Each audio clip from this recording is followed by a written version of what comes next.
Diva's a happy girl. It is a Green Thumb Thursday, and look who's here, my Green Thumb boyfriend, Justin Rohner of Agriscaping Technologies. You do not want to go wrong with anything when it comes to color, but if you don't have a green thumb, he's going to help you get it a little bit greener today. And we're talking about flower power, and look at all these beautiful flowers you brought, Justin. It's springtime. I mean, this is the hallmark of spring. It's all the flowers, beautiful. flowers, and more flowers. And I love just the array of different colors with the reds and the pinks, the fuchsias, the purples. Now, is it easy to get this to blossom and bloom in your garden, or is this a lot of work? Well, I think it's easy if you get them in the right place and you got the right soil support. Okay, it always starts with the soil. It starts with the soil. Yes. Everything grows out of the soil, and so you got to true. start there. And so one of the first tips for ultimate flower power, you got to make sure you got phosphorus.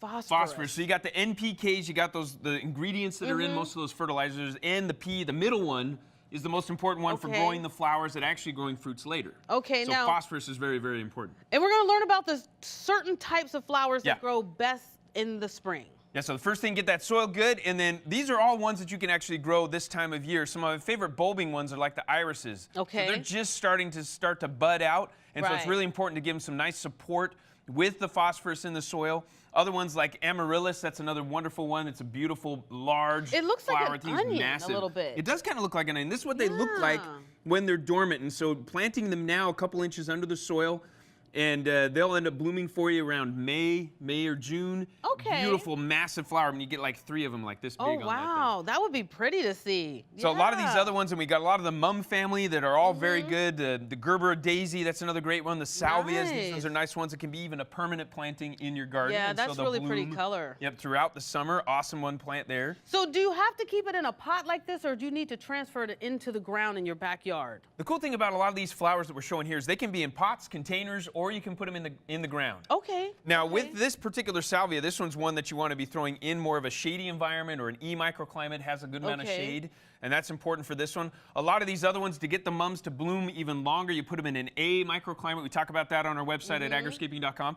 So you want to check that out, learning more about microclimates. That'll help you extend the seasons of a lot of these flowers. Okay. And one of my favorite things, I mean, if you want to add flowers, add edible flowers. So everything basically from here over, these are edible. Okay. Now, do these edible flowers help with anything as far as, you know, because some of the edibles that you do have, they help with a cold, or they help make you feel good, boost your immune system. Do these do anything, or they're just pretty? Well, they're also really good for your immune system, like the dianthus, that can be a good supporter for your immune system. If you want a nice calming tea, you can make it out of the lavender. That's another great one that you can use. Oh, very pretty. So you would just put that off and put it in, just crush it up and then put it in some water? You can put it in some water, warm it up, steep it up. We actually throw that into lemonades as well. It adds a little wonderful little aromatic flavor. You got this nice fragrant flavor that's added to the lemonade.